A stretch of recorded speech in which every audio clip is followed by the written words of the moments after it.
Армысыздар, ассалаумағалейкум. Бүгін мынау Тереңкөлден Павлодарға қарай бара жатыр едім. Сол бара жатқан жолда көрсетіп кетейін деп ауылдарды. Ауылдар енді қатты көріне бермейді, өйткені Павлодардың ауылдарының барлығы үлкен жолдан 2-3 километр жерде орналасқан. 1-2 ғана ауыл бар, жолдың жағасында орналасқан. Сондықтан да шығар ауылдар кішкене дамымай жатқан деп ойлап қоямын өзімде. Енді менен кеше сұраған еді, қалай болады, документтер қандай болады деген сияқты. Мен енді сол 8 жыл болып дедім ғой, осы жақта 8 жылдық өзімнің минустарымды және плюстарымды айтып кетсем ба деп отырмын осы видеода. Енді менде ең бірінші қателік, бұл жаққа келдім мен. Мен алдын білетін боларсыздар, мұғалімім. Оңтүстікте сағат саны аз болды, сондықтан осы жақта сағат маған көп берді, көп төлейміз деді. Сағат көп береміз деді, сондықтан бірден күздің уақытында кетіп қалдым. Бұл жаққа қараша айында келдім. Кәдімгі қыс болып жатқан кезде келдім.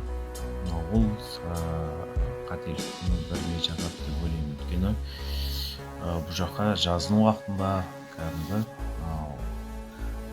бір жылы кезде келген дұрыс шығар деп ойлаймын. Қамданасың, қысқа қамданасың. Мал алам десең малыңды аласың, күзге таман. Шөбіңді аласың деген сияқты. Жалпы бұл жаққа қысқа жақсылық қамдану керек. Отын, суыңды барлығын, көміріңді барлығын алып алу керек. Алдын ала дайындап алу керек. Ол бірінші қателік. Екінші қателік. Мен бұл жаққа жаңағыдай екі ойлы болып келдім. Екі ойлы келгеннен кейін үй мәселесін кішкене шетке сыра тұрып, үйді бірден алмадым. Квартирада тұрдым, сонымен 1 жыл ойландым, 2 жыл ойландым, сөйтіп жүргенде квартирада жүрдім. Квартирада жүргенде сол бір екі үйде тұрдым.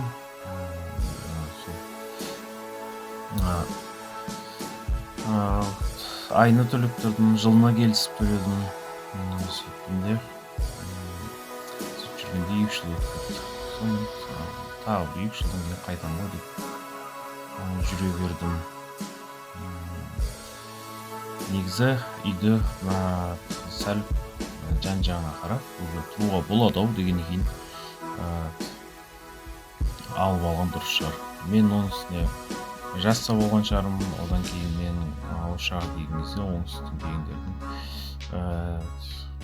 жаңағыдай ауылына сол жаққа тұрғым келіп, сәл инфраструктурасы мықты жерге тұрғым келіп, сөйтіп ойым өзгерді. Яғни ол психологиялық тұрғыдан дұрыс болмағанның кесірі деп ойлаймын. Одан кейін үшінші қателік деп ойлаймын, мал санын кішкене көбейттім, бірақ мал санын көбейткеннен кейін оны ары қарай да көбейте бермедім. Сол малды кейін сатып жібердім, азайттым, одан кейін саттым. 2 жыл емес, 3-4 жыл ғана мал ұстаған болдым. Одан кейін 4-ші қателік не болды? Бір 5 жыл өткеннен кейін қайтамыз ау деген ішкі ой болды. Сол ішкі ой маза бермеді. Яғни қайтпаймын деген ішкі ойым сондай болды. Сен өзіңе планыңды, яғни жоспарыңды сызып алдын ала соған жетуге тырысасың. Яғни үлкен мұқтаж өмірдегі үлкен арман қою керек адамда дегенде үлкен мақсат қою керек. Менің мақсатым кішкентай болып қалды деген ойдамын. Одан кейін сол бірақ мен малды сатқан кезде не болды,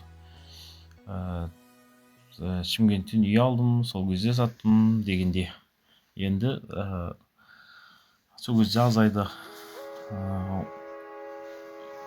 Сол малдың кейде шөбіне қиналғандай болдым. Құрғақшылық жылдар болып қалады бұл жерде де. Сол құрғақшылық жылдарда шөп кішкене қымбаттап кеткеніне ой, мынау малды асырамау керек деген сияқты ойда болды.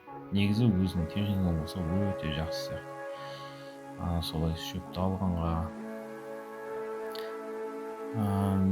Одан кейін енді мен биыл бірақ кетіп қалуым мүмкін, өйткені отбасылық жағдай сол кетуге итермелеп тұрған сияқты. Бірақ мен қалғым келеді бұл жақта. Бұл жақта мүмкіншілік көп, менің ойымша. Одан кейін енді басқалардың қателігін айтайын.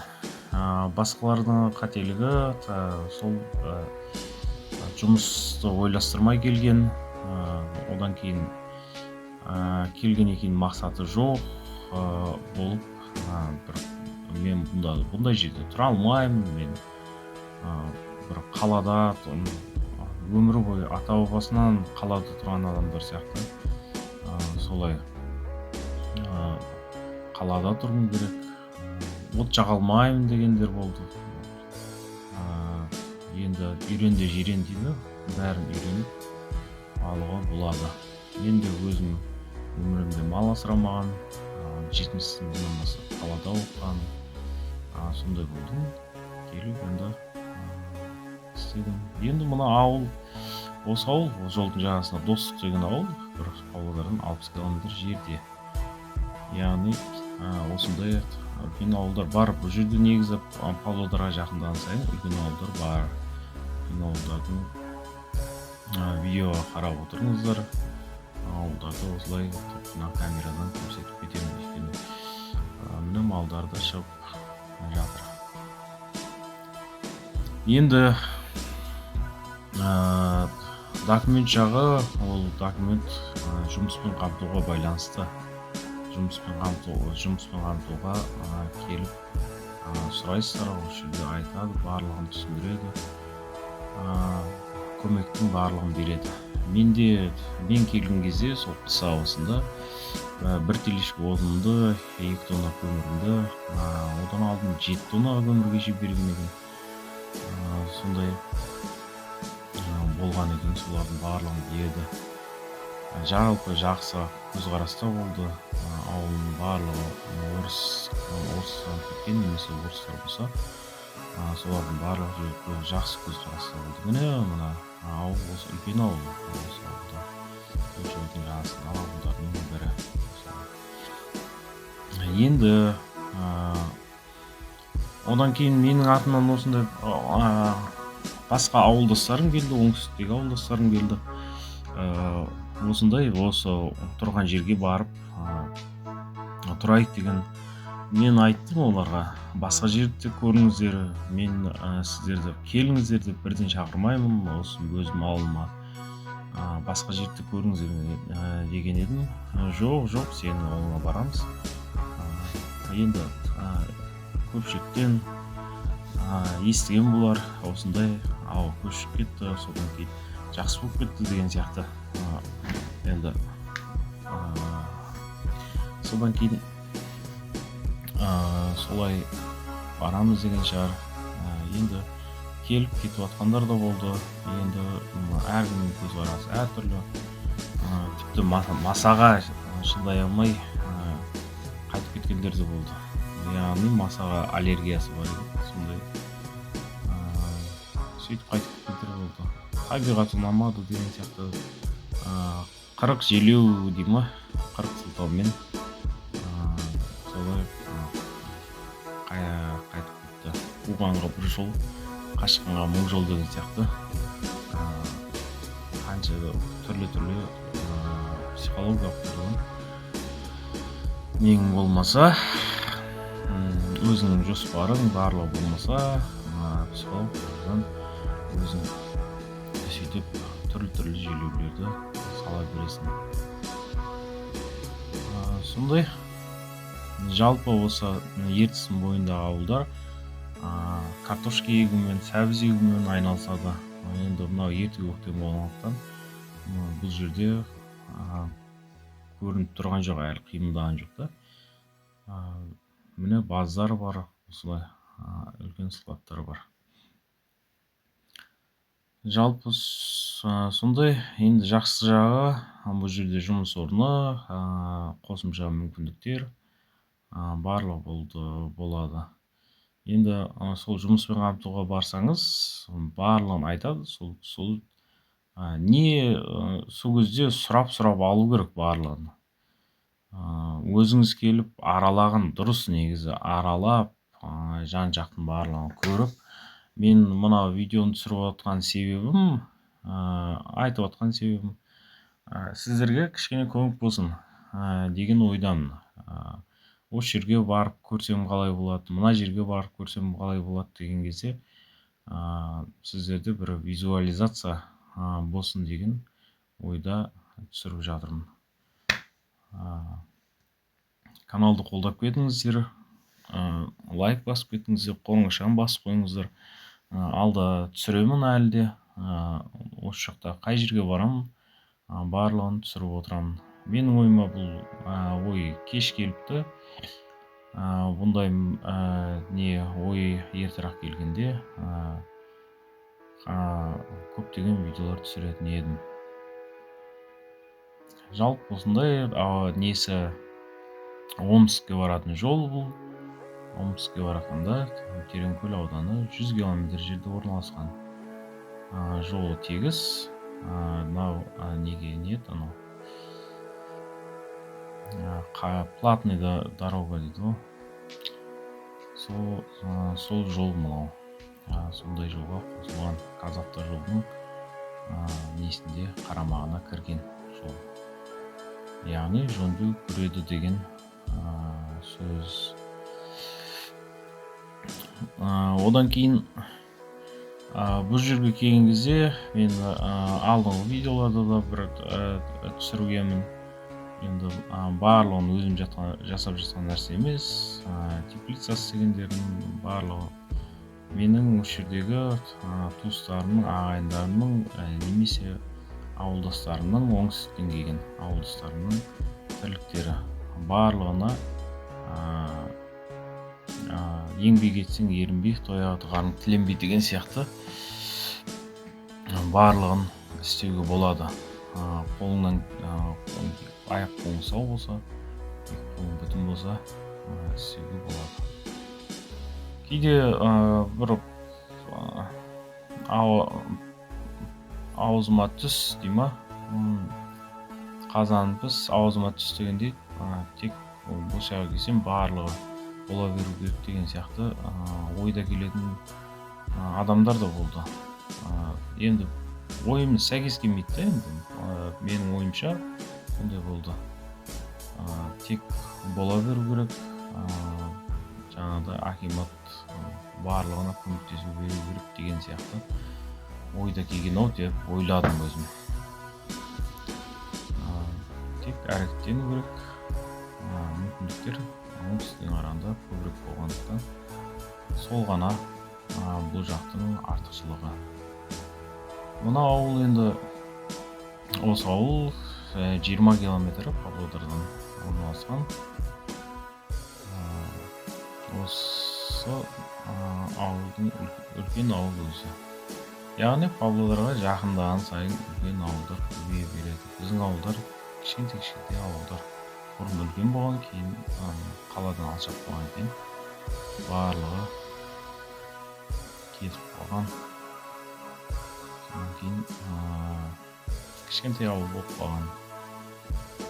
Қазір мысалға 500 оқушы оқитын жерде бізде 50 шақты ғана оқушы оқып жатыр. Оқитын мектепте, жерде. Сондай мектебінің барлығы алда түсіремін мектепті. Мектеп үлкен мектеп бізде. Осы жерге де келсеңіздер болады. Яғни аралап көру керек. Бірден келе салу болмайды. Менің де бұл кемшілігім болу керек. Мен де көп аралаған жоқпын, тек қана сол шұғыл түрде келе салдым. Осы жерде бір ағайыным айтты. Ағайынның арқасында келдім. Шүкір, адамға адам себепші дейді. Мен де осы видео арқылы себепші болуым мүмкін. Біреуге жақсылығы да жамандығы да себепші болуым мүмкін. Енді лайым жақсы болсын. Мен осындай бір видеоны көрген едім. Сол видео арқылы осы жерді таптым. Осыдан жағдайым жақсы болды деген сияқты ойда болсаңыздар деген ойдамын өзімде. Сондай Павлодар негізі производственный қала. Бұл жерде мұнай өңдеу зауыты бар, алюминий зауыты бар, литий зауыты бар. Жалпы Павлодар тек қана өндіріс қала, сондықтан Павлодардың өзінде де жұмыс орны көп негізі.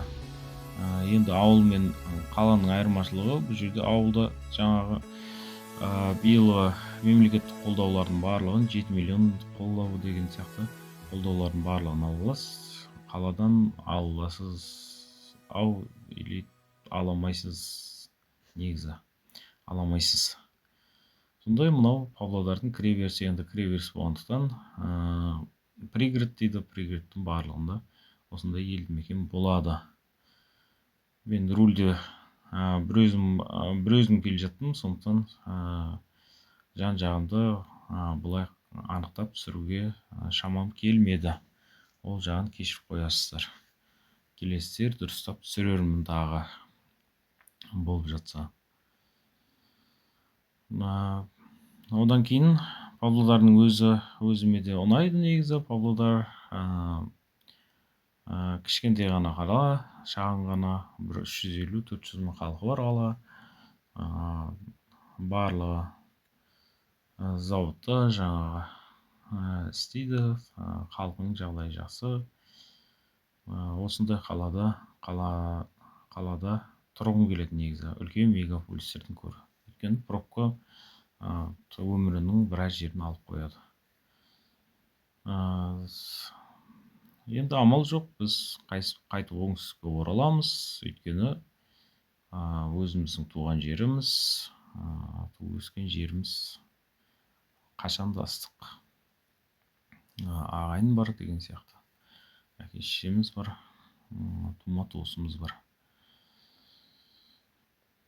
Сондай жалпы бұл жердің табиғаты жақсы. Осы көктемнен бастап күзге шейін көк әдемі болып тұрады. Қыстың күндері сол кейде қысқа шыдамаймын, қатты суыққа шыдамаймын деген сияқты ойлармен де мазалап кетеді кейде адамдарды. Сондай адамдарды қысы қатты екен деп қайтып кеткендер де болды. Түрлі жағдайлар сондай орын алды. Тағы айта жатармын келесі видеоларында қандай проблемалармен кеткендерін. Сіздер каналға тіркеліп сұрақ қойыңыздар, соған байланысты жауап беремін. Мен сіздердің ішкі ойларыңызды білмеймін, сондықтан сұраққа байланысты осылай видеоларда жауап беріп отырамын. Сау болыңыздар.